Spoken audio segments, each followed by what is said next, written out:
Untuk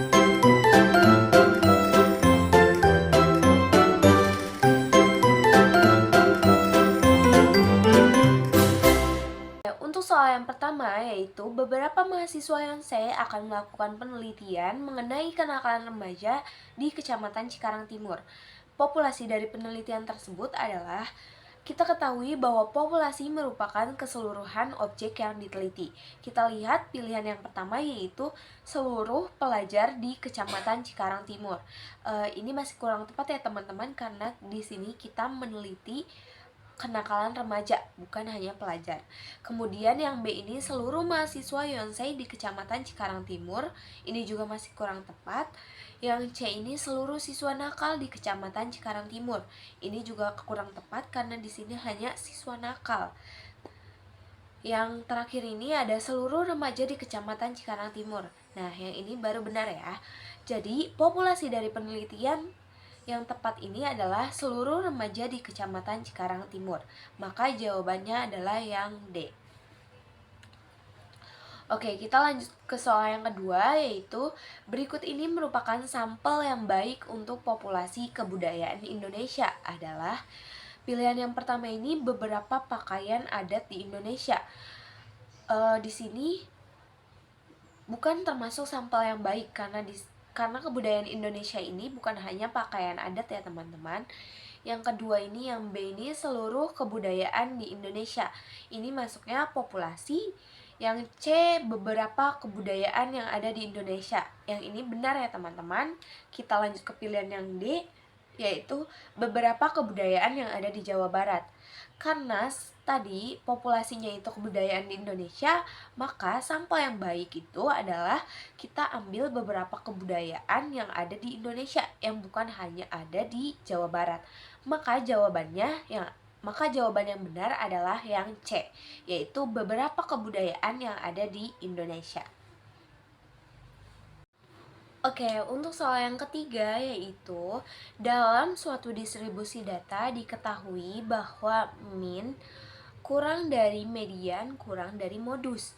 Maka bentuk distribusi tersebut adalah, pilihan yang pertama itu ada A bimodal, B negatively skewed, C kurva normal, dan D positively skewed. Nah, kita ketahui kalau misalkan bimodal itu rata-rata dan mediannya itu sama.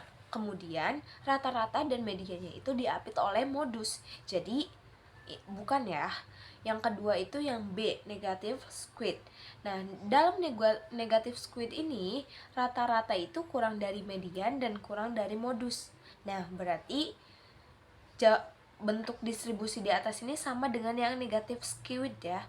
Kemudian yang C ini ada kurva normal. Kalau kurva normal itu rata-rata, median, dan modusnya itu sama. Nah, kita lihat yang D. Yang D ini positif skewed.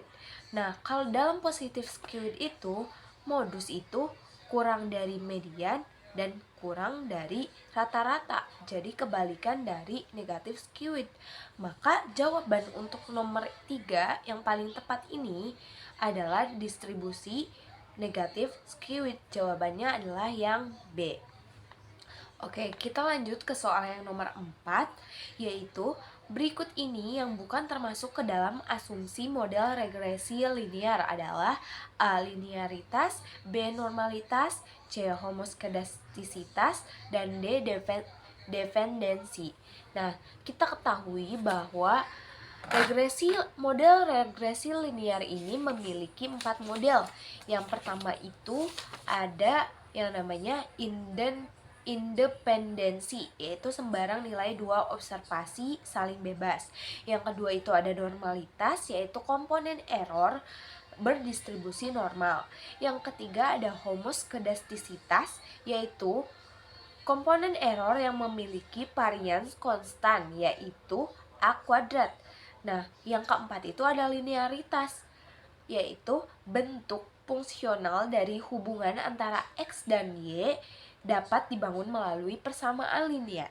Maka dari keempat pilihan ini yang tidak termasuk ke dalam asumsi model regresi linear adalah yang D, dependensi. Oke, kita lanjut ke soal yang nomor 5, yaitu skala pengukuran yang memiliki ciri urutan atau ranking tetapi tidak memiliki jarak yang tetap adalah yang pertama ini A nominal, B rasio, C ordinal, dan D interval. Nah, untuk pilihan yang pertama ini nominal. Kalau nominal ini dia tidak memiliki urutan. Nominal ini hanya berupa kategori. Nah, selanjutnya yang B. B ini rasio. Nah, rasio ini memiliki urutan dan jarak antar data yang sama dan memiliki nol mutlak. Nah, untuk yang C ini ordinal. Ordinal ini memiliki ciri berupa urutan atau ranking. Nah, tetapi jarak antar data ini tidak diperhatikan atau tidak sama. Ya, tidak tetap. Nah, kemudian yang terakhir ini ada interval. Interval ini hampir sama dengan rasio, tetapi dia tidak memiliki nol mutlak. Maka jawaban yang tepat untuk menjawab soal yang kelima ini adalah ordinal. Karena ordinal ini memiliki ciri urutan atau ranking tetapi tidak memiliki tidak memperhatikan jarak atau jarak yang dimiliki itu tidak tetap. Maka jawabannya adalah C. Soal yang keenam yaitu seseorang meneliti hubungan antara jumlah jam belajar dan nilai ujian dari 100 siswa. Ia memperoleh nilai koefisien korelasi R sama dengan 0,05. Kesimpulan yang paling tepat dari hasil tersebut adalah A. Terdapat hubungan kuat dan searah antara jam belajar dan nilai ujian. Yang B. Terdapat hubungan kuat dan berlawanan antara jam belajar dan nilai ujian. Yang C. Tidak terdapat hubungan linear yang signifikan antara jam belajar dan nilai ujian. Yang D. Jam belajar menyebabkan nilai ujian meningkat. Kita lihat ke pilihan yang pertama, yang A. Terdapat hubungan kuat dan searah antara jam belajar dan nilai ujian. Nah, kita ketahui bahwa nilai korelasi di sini itu adalah 0,05 dan termasuk ke dalam kategori yang sangat lemah. Berarti pilihan yang A dan B ini kurang tepat karena di sini menyatakan hubungan yang kuat, tetapi R di sini ini menyatakan sangat lemah. Kemudian yang C, tidak terdapat hubungan linear yang signifikan antara jam belajar dan nilai ujian. Nah, kita ketahui bahwa nilai R yang rendah ini, yang sangat lemah ini, yaitu 0,05 ini, berarti menyatakan bahwa tidak terdapat hubungan antara jam belajar dan nilai ujian. Maka jawaban yang C ini bisa dikatakan benar ya teman-teman. Kita lihat lagi ke pilihan yang D. Jam belajar menyebabkan nilai ujian meningkat. Nah, kita tahu bahwa korelasi ini tidak bisa mengidentifikasikan hubungan kausalitas atau hubungan sebab akibat. Jadi yang D ini kurang tepat. Maka jawaban yang tepat untuk soal nomor 6 ini adalah C. Tidak terdapat hubungan linear yang signifikan antara jam belajar dan nilai ujian. Oke, kita lanjut ke soal yang ketujuh, yaitu manakah dari pernyataan berikut yang benar tentang regresi linear? Yang A. Regresi hanya digunakan untuk data kualitatif. B. Regresi digunakan untuk mengukur kekuatan hubungan dua variabel. C. Regresi hanya digunakan untuk menghitung modus. Yang D. Regresi digunakan untuk memprediksi nilai variabel dependen berdasarkan variabel independen. Nah, kita kembali ke pilihan awal yang A. Regresi hanya digunakan untuk data kualitatif. Ini salah ya teman-teman, karena regresi ini menggunakan data kuantitatif, di mana variabel X dan Y-nya ini harus merupakan variabel kontinu, ya, dengan skala interval ataupun rasio. Nah, kemudian yang B. Regresi digunakan untuk mengukur kekuatan hubungan dua variabel. Nah, untuk mengukur kekuatan hubungan dua variabel itu masuknya ke korelasi, bukan ke regresi. Nah, kemudian yang C, regresi hanya digunakan untuk menghitung modus. Ini salah ya teman-teman, karena regresi linear ini digunakan untuk memodelkan atau memprediksi suatu variabel tunggal melalui satu variabel lainnya. Jadi yang C ini salah ya teman-teman. Kemudian yang D, regresi digunakan untuk memprediksi nilai variabel dependen berdasarkan variabel independen. Nah, yang D ini benar ya, karena regresi itu adalah digunakan untuk memodelkan ataupun memprediksi suatu variabel dari variabel dependen berdasarkan variabel independen. Maka jawaban yang benar adalah yang D. Oke, kita lanjut ke soal yang ke-8, yaitu dalam uji hipotesis dua arah, area penolakan H0 terletak pada A. Satu sisi kanan, B. Satu sisi kiri, C. Dua sisi kiri dan kanan, D. Tidak ada area penolakan. Nah, kalian bisa melihat gambar yang ini. Nah, dalam gambar tersebut kita bisa lihat bahwa misalkan daerah penolakan dalam uji hipotesis dua ekor ataupun dua arah ini terletak pada di sisi kiri dan kanannya. Maka jawaban yang tepat untuk soal ini adalah yang C, dua sisi, di kiri dan di kanan. Untuk soal yang ke-9 ini, yaitu jika nilai p-value ini kurang dari 0,05 dalam suatu uji hipotesis, maka A. Tolak H0 terima H1, B. Terima H0 tolak H1, C. Uji gagal perlu pengujian ulang, D. Hasil tidak signifikan. Nah, p-value ini sering dibandingkan dengan tingkat signifikansi, yaitu alfa, yang telah ditetapkan, yaitu biasanya ini 0,05. Nah, jika nilai p-value ini kurang dari 0,05, maka haruslah hipotesis 0 ini ditolak. Jadi, hipotesis 0 ditolak dan hipotesis 1 diterima. Maka jawaban yang paling tepat adalah yang A, tolak H0 dan terima hipotesis 1. Untuk soal yang ke-10, yaitu hubungan antara jumlah jam bermain gadget per hari sebagai X dan skor kebugaran fisik siswa sebagai Y diamati pada 25 siswa. Hasil analisis regresi menghasilkan persamaan Y topi sama dengan 80,5 dikurangi dengan 2,3X. Persamaan tersebut mengindikasikan bahwa A. Rata-rata siswa bermain gadget selama 2,3 jam per hari sehingga skor kebugaran turun sebesar 80,5 poin. Yang B. Setiap tambahan 1 jam bermain gadget, skor kebugaran fisik ini menurun sebesar 2,3 poin. Yang C. Setiap jam bermain gadget meningkatkan skor kebugaran sebesar 2,3 poin. Yang D. Skor kebugaran fisik siswa menurun jika siswa tidak bermain gadget sama sekali. Nah, untuk menjawab soal ini, kita lihat untuk poin yang pertama ini salah ya teman-teman, karena 2,3 ini bukan menunjukkan sebagai rata-rata jam bermain, dan 80,5 ini juga bukan jumlah penurunan skor. Nah, di mana jumlah penurunan skor ini tuh di 2,3. Nah, kita lanjut ke poin yang B. Ini benar karena setiap kita bermain gadget 1 jam ini akan menurunkan skor kebugaran kita sebesar 2,3 poin. Nah, untuk yang C ini juga kurang tepat ya teman-teman, karena di sini ini tuh mengurangi bukan meningkatkan. Nah, untuk yang D, nah ini juga salah ya teman-teman, karena kalau misalkan kita tidak bermain gadget sama sekali, otomatis skor kebugaran fisik kita itu meningkat. Jadi, jawaban yang paling tepat adalah yang B. Setiap tambahan 1 jam bermain gadget, skor kebugaran fisik menurun sebesar 2,3 poin. Nomor 11 yaitu hitunglah proporsi dan presentasi dari tabel di samping.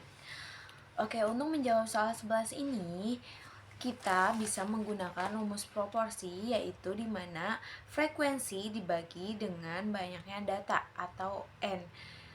Nah, sehingga kalau kita lihat di sini, frekuensi yang pertama yaitu 4, kita bagi dengan jumlah N-nya, dengan jumlah banyaknya data yaitu 30. Jadi, 4 dibagi 30 sama dengan 0,13. Nah, ini adalah merupakan proporsinya. Nah, sama yang kedua, ketiga, dan keempat. Dari 8 dibagi 30, 5 dibagi 30, dan seterusnya. Sehingga didapatkan ada 0,13, 0,26, 0,16, 0,2, 0,13, dan 0,1. Nah, untuk mencari persentasenya, kita bisa mengalihkan proporsi ini dengan 100, sehingga didapatkan proporsi dari frekuensi nilai yang pertama itu adalah 13%, yang kedua itu 26%, yang ketiga itu 16%, yang keempat itu 20%, yang kelima itu 13%, dan yang terakhir itu ada 10%. Jadi itulah nilai proporsi dan presentasi dari data tabel di samping. Oke, untuk soal yang ke-12 yaitu tentukan median dari data yang sebelumnya. Nah, untuk mencari median ini kita bisa menggunakan rumus mencari letak kuartil. Nah, rumus letak kuartil ini yaitu kuartil I sama dengan I per 4, di mana I-nya ini kuartil yang akan kita cari dikali dengan N, banyaknya data.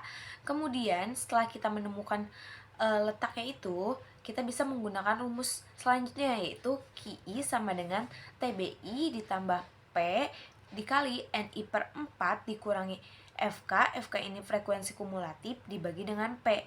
Nah, sebelumnya kita harus mencari frekuensi kumulatif dulu.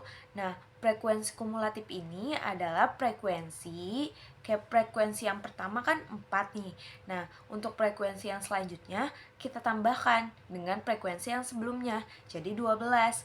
Dan selanjutnya ditambah 5 berarti jadi 17. 17 ditambah 6 berarti jadi 23. Sehingga yang terakhirnya ini sama dengan jumlah N-nya. Nah, sekarang kita mencari median, di mana median itu terletak di kuartil 2. Kita ketahui bahwa median itu sama dengan kuartil 2, sehingga kita akan mencari letak kuartil 2. Jadi kuartil 2 sama dengan 2 per 4 dikali 30 sama dengan 15. Nah, kita tahu bahwa kuartil 2 ini terletak di frekuensi kumulatif yang 15, di mana yang 15 ini ada di kolom yang ketiga, yang FK-nya ini 17. Kan kalau 12 kan berarti 15-nya nggak ikut kan, jadi kita pakainya yang ketiga, yang ke-17.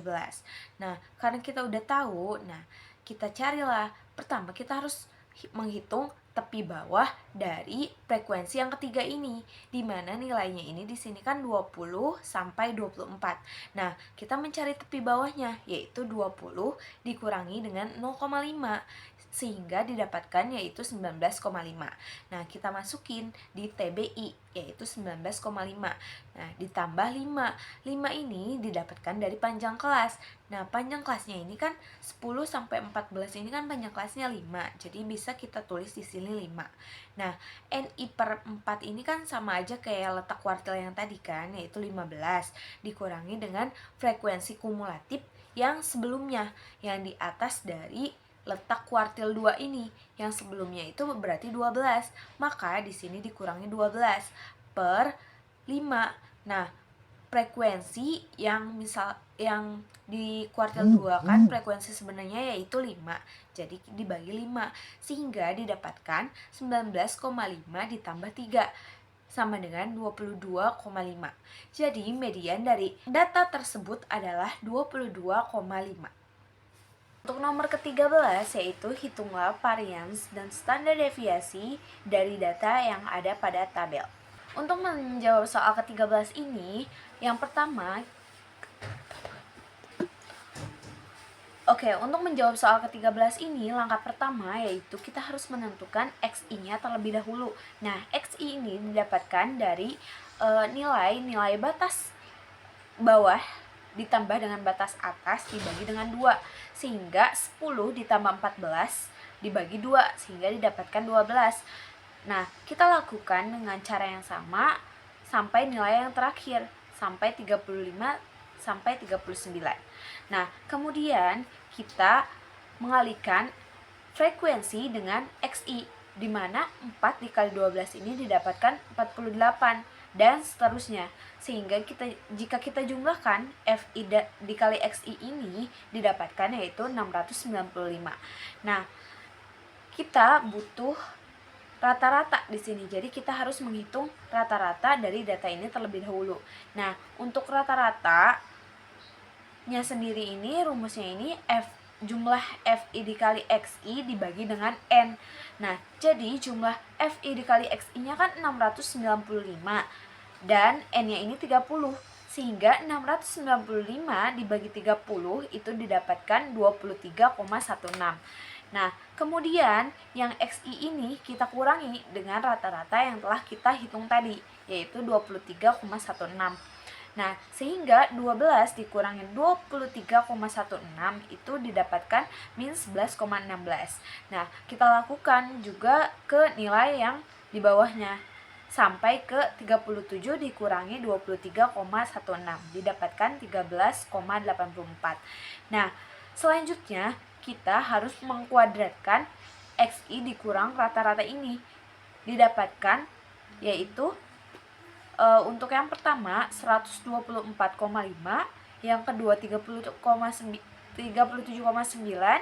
yang ketiga 1,3, yang keempat 14,7, yang kelima 78,1, dan yang terakhir itu ada 191,5. Nah, dari hasil kuadrat ini kita kalikan dengan frekuensi sehingga didapatkan yaitu 1494, 644,3, 28,6 sehingga 512,08. Nah, kita jumlahkan frekuensi dikali XI min rata-rata kuadrat ini kita jumlahkan sehingga didapatkan yaitu 5575,08. Nah, di sini kita ingin menentukan varians. Varians sendiri rumusnya yaitu S kuadrat sama dengan jumlah FI dikali XI min X bar kuadrat per jumlah dari FI atau frekuensi. Sehingga tadi kan kita udah menghitung yaitu jumlahnya itu 5575,08. Nah, dibagi dengan 30 sehingga didapatkan variansnya yaitu 185,8. Nah, untuk standar deviasi sendiri itu rumusnya adalah akar dari varians. Nah, sehingga bisa kita hitung bahwa akar dari 185,8 itu didapatkan 13,6. Sehingga variansnya adalah 185,8 dan standar deviasinya adalah 13,6. Oke, untuk soal 14 yaitu berdasarkan kecenderungan orang menonton TV, terlihat bahwa rata-rata penonton akan memindahkan saluran setelah 15 menit dengan standar deviasinya itu yaitu 3,5 menit. Berapakah probabilitas seseorang penonton TV akan menonton 20 menit lebih? Oke, untuk menjawab soal ini diketahui bahwa rata-ratanya itu yaitu sebesar 15 menit dan standar deviasinya yaitu 3,5 menit. Nah, ditanya probabilitas X lebih dari 20 menit. Nah, kita bisa menggunakan rumus Z-score di mana Z sama dengan X dikurangi dengan X bar atau rata-rata dibagi dengan standar deviasi. Sama dengan kita tahu di sini bahwa kita ingin mengetahui probabilitas X yang lebih dari 20 sehingga kita gunakan X-nya ini yaitu 20. Nah, kemudian dikurangi dengan 15 yaitu rata-ratanya dibagi dengan standar deviasi yaitu 3,5. Nah, sehingga didapatkan 5 dibagi dengan 3,5. Nah, sama dengan 1,43.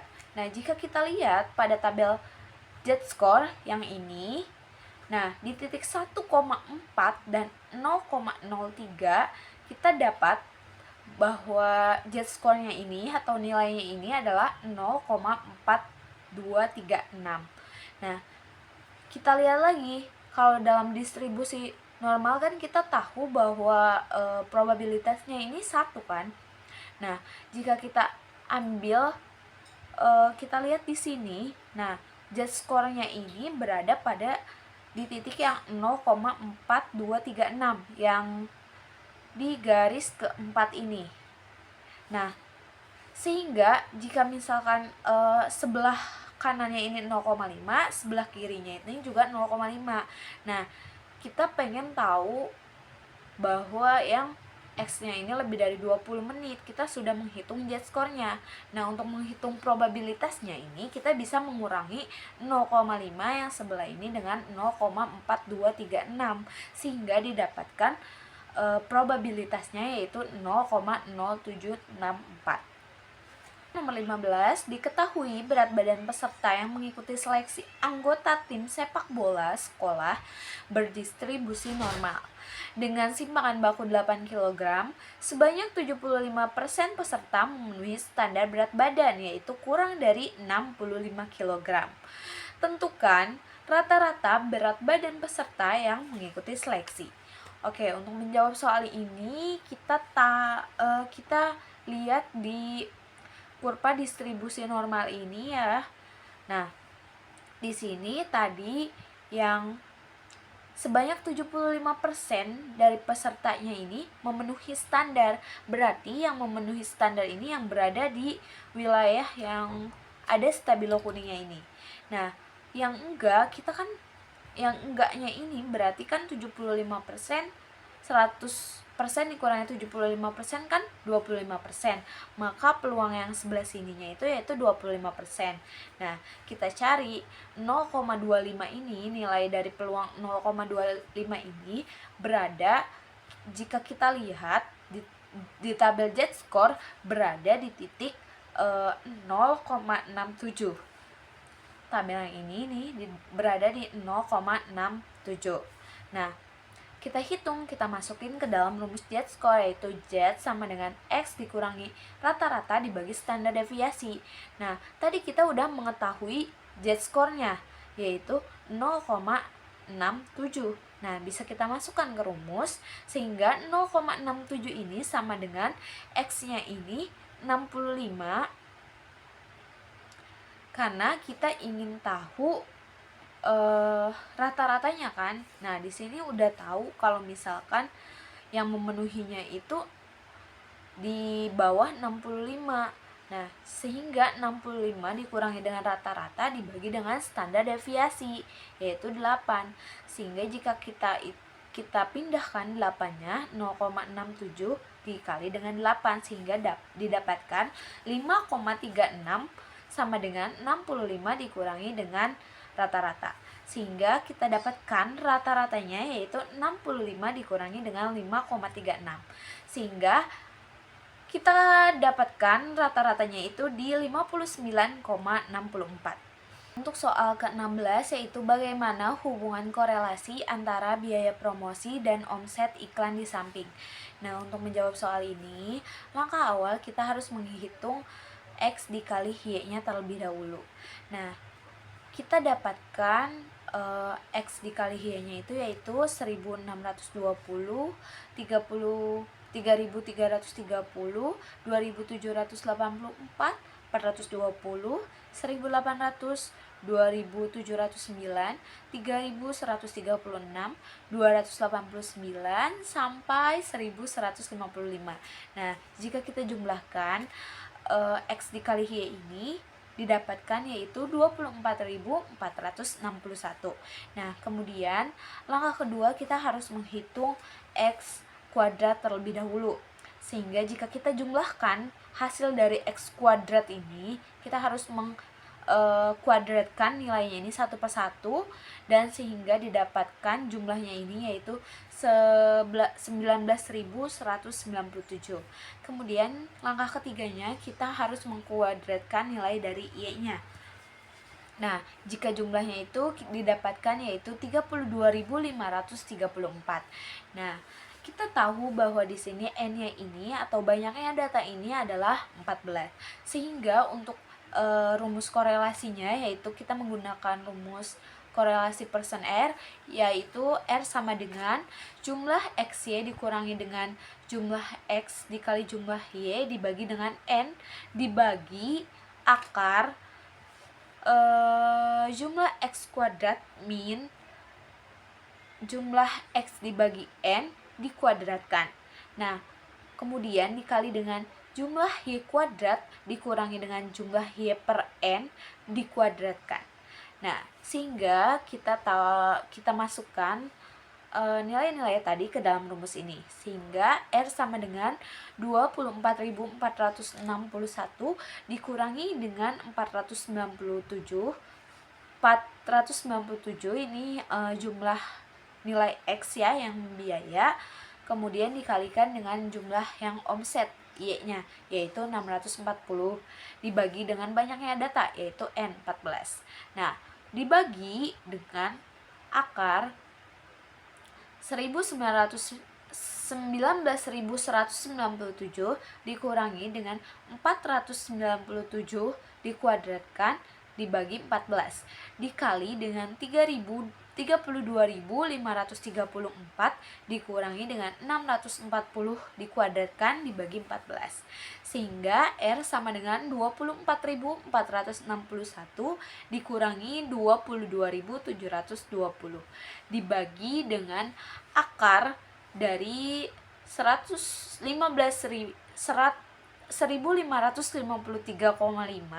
dikali dengan 3.276,8. Nah, sehingga didapatkan R-nya itu adalah 1.741 dibagi dengan 2.256,2, sehingga R-nya ini didapatkan yaitu 0,772. Untuk mengetahui bagaimana hubungan korelasinya, kita harus menghitung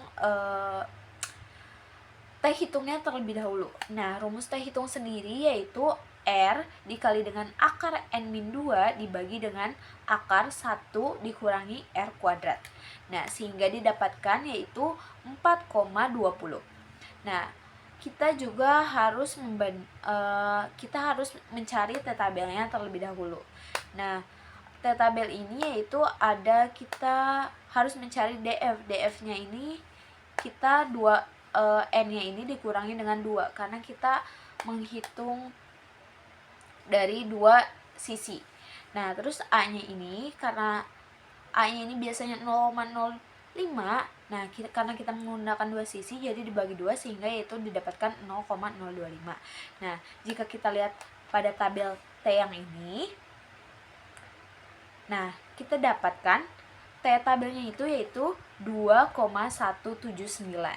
Nah, dari sini kita dapatkan bahwa 4,20 itu lebih besar dari 2,179, atau T hitungnya ini lebih besar dari T tabelnya, sehingga H0-nya ini ditolak.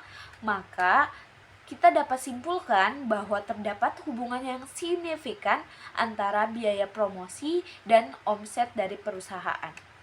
Oke, untuk soal ke-17 yaitu tentukan covariance dari tabel sebelumnya dan simpulkan apakah dari tabel data tersebut itu mempunyai hubungan yang searah atau sebaliknya.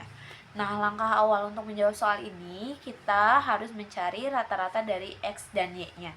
Nah, di sini untuk mencari rata-rata ini kita jumlahkan X-nya seluruhnya kemudian dibagi dengan banyaknya data, sehingga kita dapatkan rata-rata X-nya itu adalah 35,5 dan rata-rata Y-nya itu di 45,71429. Nah, kemudian kita harus menghitung X min X bar, yaitu 30 dikurangi 35,5, 45 dikurangi 35,5, dan seterusnya, sehingga kita didapatkan pada tabel yang berwarna kuning ini. Nah, kemudian kita juga harus menghitung Y dikurangi Y bar, yaitu 54 dikurangi 45,71429 dan seterusnya, sehingga kita dapatkan pada tabel yang berwarna hijau ini. Nah, kemudian setelah kita sudah menemukan atau sudah mencari X min X bar dan Y min Y bar, nah hasil dari kedua itu kita kalikan sehingga kita dapatkan pada tabel yang berwarna pink ini. Nah, sehingga dari tabel yang warna pink ini kita jumlahkan seluruh nilainya sehingga didapatkan yaitu 1741. Nah, selanjutnya kita masukkan nilai tersebut ke dalam rumus covariance, di mana rumusnya itu yaitu covariance sama dengan jumlah dari x min x bar dikali y min y bar dibagi dengan n min 1. Kenapa n min 1? Dikarenakan di sini termasuk dengan ke dalam data sampel ya. Nah, covariance berarti kita sudah tahu nih jumlah dari x min x bar dikali y min y barnya yaitu 1741 yang ada di tabel warna pink. Nah, dibagi dengan n-nya ini 14 dikurangi 1 yaitu 13. Sehingga didapatkan 1741 dibagi 13 yaitu adalah positif 133,9. Nah, dari hasil covariance yang telah kita hitung, kita dapat simpulkan bahwa di sini itu nilai covariance-nya menunjukkan nilai yang positif, di mana jika nilai yang positif ini berarti data atau tabel nilai ini memiliki hubungan yang searah, di mana jika variabel satu naik maka variabel lainnya juga ikut naik. Untuk nomor 18 yaitu tahap awal dalam lompat jauh disebut dengan istilah run up. Tahapan ini dilakukan dengan cara berlari. Jarak run up dan capaian lompatan beberapa pelompat jauh disajikan dalam tabel berikut. Bagaimana tingkat korelasinya dan jelaskan berapa besar pengaruh jarak run up terhadap capaian lompatan. Oke, untuk menjawab soal ini kita harus mencari korelasinya terlebih dahulu. Nah, kita menggunakan rumus yang dimana korelasi itu adalah covariance dibagi dengan standar deviasi X dikali dengan standar deviasi Y. Nah, untuk itu kita harus mencari standar deviasinya terlebih dahulu. Nah, langkah awal kita harus mencari X min X bar. Kita sudah mendapatkan rata-rata X-nya itu di 6,6 dan rata-rata Y-nya itu di 166,8. Nah, kita dapatkan X min X bar-nya ini yang min 3,6, min 0,6, min 2,4 sampai 2,4. Dan Y min Y bar-nya ini kita dapatkan yaitu min 16,8, min 7,8 dan seterusnya. Kemudian kita mencari X min X bar dikali dengan Y min Y bar, yaitu didapatkan 60,48, 46,8, 38,88 dan seterusnya. Nah, seterusnya kita juga mengkuadratkan X min X bar sehingga didapatkan 12,96, 0,36 dan seterusnya. Dan Y min Y bar kuadrat didapatkan yaitu 282,24, 60,84 dan seterusnya. Oke, di sini rumus standar deviasi itu adalah X. Untuk standar deviasi yang X itu adalah X min X bar dibagi dengan N. N-nya ini ada 5. Jadi 25,2 dibagi dengan 5 didapatkan yaitu 5,04. Nah, untuk standar deviasi yang Y-nya ini jumlah dari Y min Y bar kuadrat ini yaitu 1090,8 dibagi dengan banyaknya data yaitu 5 didapatkan 218,16. Oke, selanjutnya di sini kita menghitung covariance. Covariance-nya ini yaitu X min X bar dikali Y min Y bar. Jumlahnya ini didapatkan yaitu 156,6 dibagi dengan banyaknya data yaitu 5.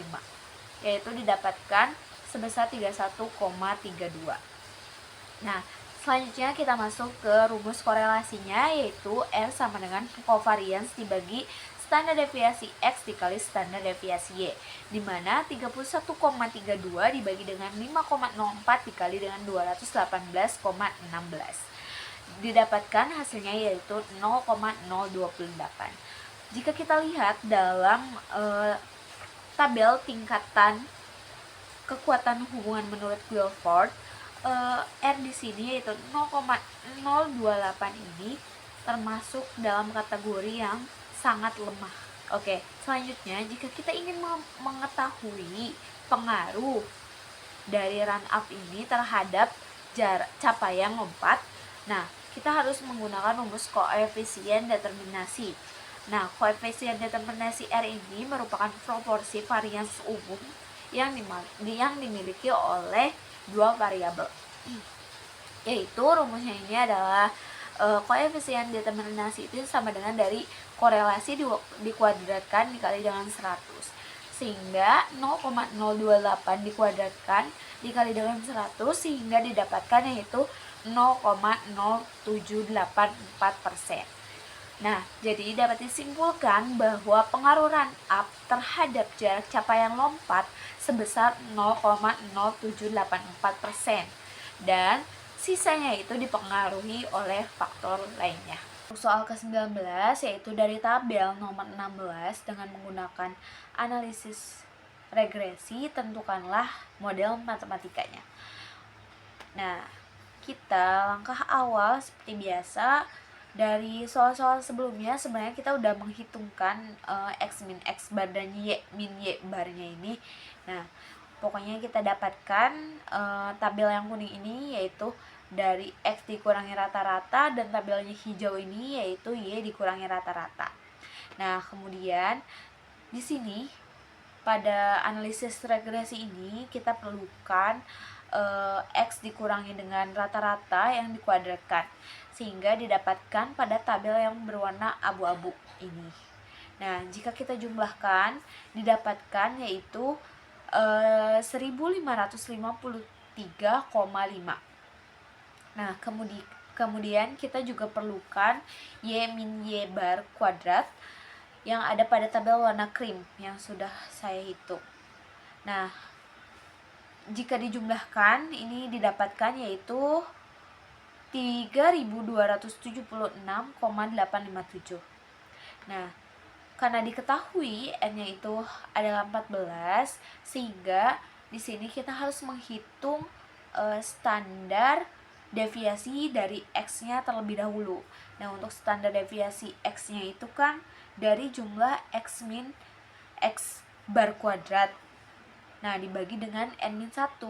Nah, jadi di sini adalah akar 1553,5 dibagi 13 sehingga didapatkan yaitu 10,9. Nah, kemudian kita harus menghitung standar deviasi dari yang y-nya juga. Nah, kita masukkan jumlah dari y min y bar kuadrat yaitu 3276,86. Nah, kita bagi dengan 13 sehingga didapatkan yaitu 15,9. Nah, kita untuk memodelkan ini itu ada rumusnya itu adalah y topi sama dengan A ditambah B dikali X, dimana rumus B-nya ini adalah korelasi dikali dengan standar deviasi Y dibagi dengan standar deviasi X. Nah, dari soal yang sebelumnya yaitu soal yang ke-16 kita sudah menghitung korelasi R-nya yaitu adalah 0,772. Nah, kita kalikan dengan standar deviasi Y dibagi dengan standar deviasi X yaitu 15,9 dibagi dengan 10,9 sehingga B-nya ini sama dengan 1,13. Nah, untuk rumus A-nya sendiri itu didapatkan dari rata-rata Y dikurangi dengan B dikali dengan rata-rata X. Nah, rata-rata Y-nya itu tadi didapatkan adalah 45,7143 dikurangi dengan B-nya yaitu 1,13 dikali dengan rata-rata X-nya yaitu 35,5. Nah, sehingga kita dapatkan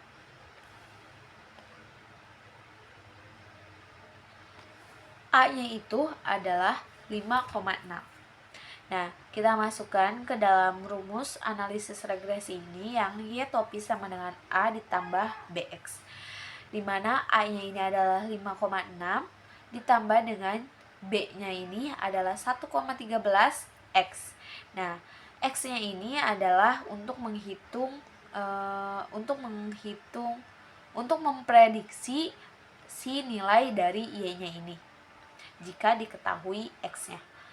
Jadi, itulah model matematika dari biaya promosi dan omset. Terakhir, nomor 20, yaitu dari tabel di atas, didapatkan persamaan garis regresi, yaitu Y topi sama dengan 29,53 ditambah 0,89x dan Y topi sama dengan 29,6 ditambah 0,9x.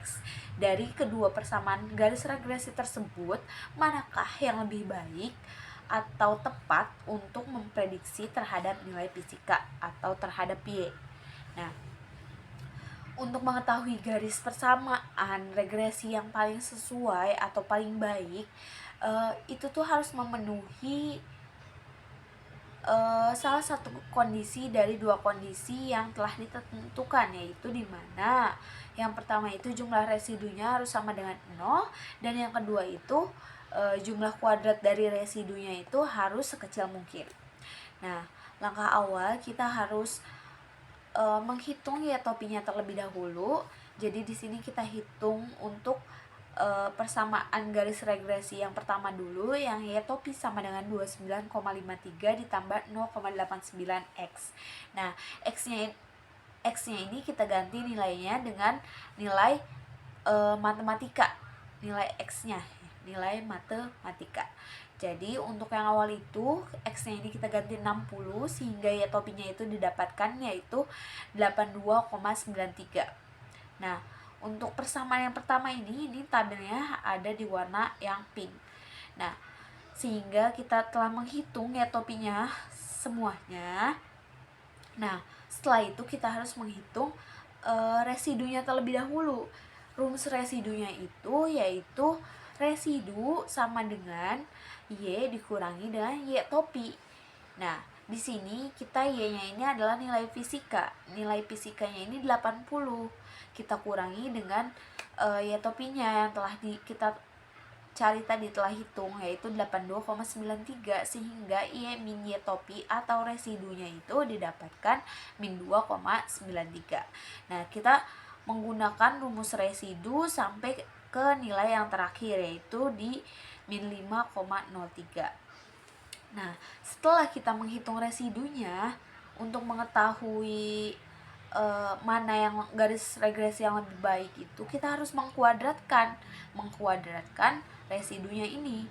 Nah, di sini kita dapatkan yang pertama itu ada 8,5849, kemudian 0,3364 sampai ke 25,3009.